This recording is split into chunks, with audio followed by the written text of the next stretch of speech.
Thank you, Madam Chair. I wasn't expecting to go this early, but since Mr. Canning is off, it gives me an opportunity to move a motion that was put on notice by my colleague, Mr. Seaback, on Tuesday, June 11, 2024. I'll just read into the record. Maybe Mr. Canning will make it before we have to vote. That given the large workload the committee has on the docket, the committee instructs the chair to book 5 meetings between July 8th and September 13th to deal with unfinished business and pressing matters facing Canadians, such as the impact of the government's cap-and-trade system and EV plant fabrication using offshore steel and other pressing matters as they emerge. I won't prolong the debate too much, but I'm even offering myself to come here after Stampede if you need me to substitute for one of our members on this side, because I would be interested to talk about especially EV plant fabrication using offshore steel. I have fabricators in my riding who would be affected. They were working on the TMX pipeline for many years, and they all were at risk of losing their jobs when Kinder Morgan gave up on the pipeline, when this government decided to basically expropriate through regulation, make it really difficult to build it. I'll mention that there's a report by the PBO that says that the 3 companies who've received federal government monies are going to receive in total $43.6 billion from the taxpayer. And I really wonder how much of that will be going to Canadians to build those plants and to ensure that Canadian taxpayer dollars go to them. So that would be worthy of study over the summer to understand how many of those jobs are affected by it.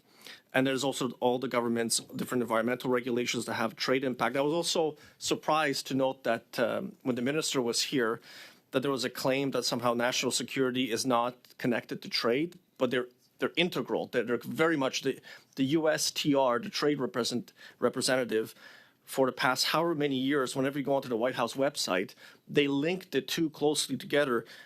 Section 232 tariffs feature very prominently in Robert Lighthizer book, and the entire conversation in that entire book for USMCA negotiations is strictly about national security needs of the United States government and their wishes. So I just found it completely baffling why the minister didn't understand that connection, and if we're going to have to renegotiate the deal by 2026, this has really deep implications. The minister doesn't even understand that fact, to understand who may be on the other side of the negotiating table, whether it's a Democrat or Republican, it really doesn't matter.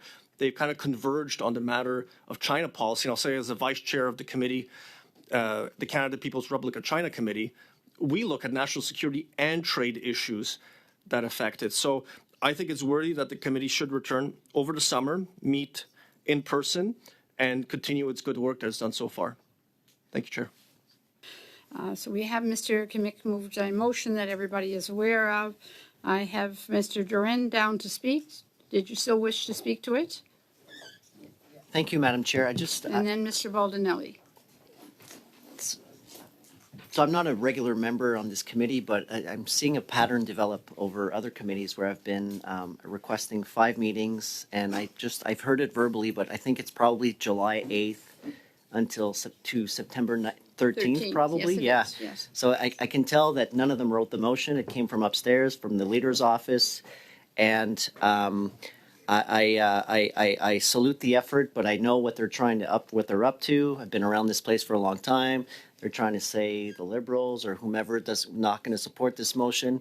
We don't want to work this summer. And I respect the other side can do whatever they want. We've talked about national security. They've mentioned national security, how it's important. I will recall to this committee that the leader of the official opposition still hasn't gotten briefed. I salute Elizabeth May. I salute Jagmeet Singh. They've done their job. But but it is back to the motion. It's a nice play. It just doesn't have the effect they think it will have.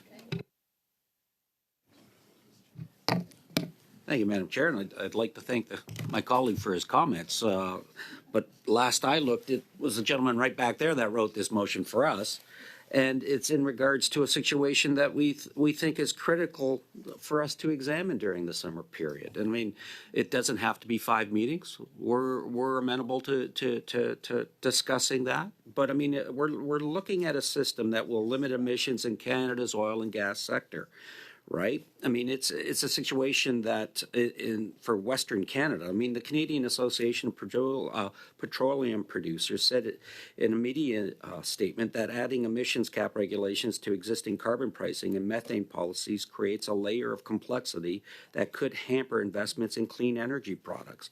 CAP also said that the unintended consequences of the framework could result in significant curtailments, making this draft framework effectively a cap on production.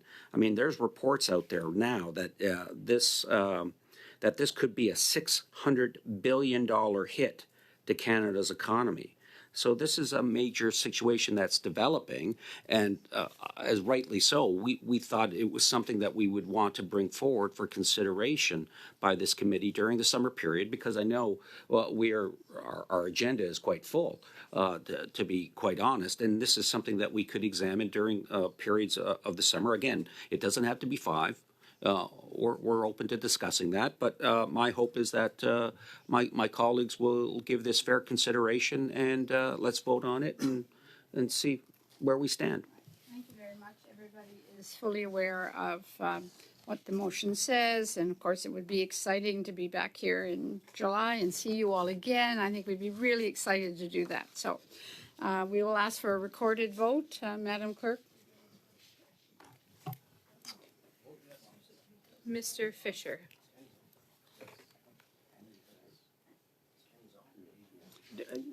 Do we have, Vote just no. hold on, do we have all the members still with us? Yes, thank you. Mr. Fisher. Voting no. Thank you. Monsieur Drouin. No. Ms. Atwin. Opposed. Mr. Sidhu. Opposed? Mr. Sheehan. Mr. Baldinelli. For. Mr. Helland. Yes. Monsieur Martel. Yes. Mr. Kmitch. Oui. Monsieur Blanchet-Jonca. No. Mr. Cannings. No. Is pour 4, 4, nays contre 7. Terribly disappointed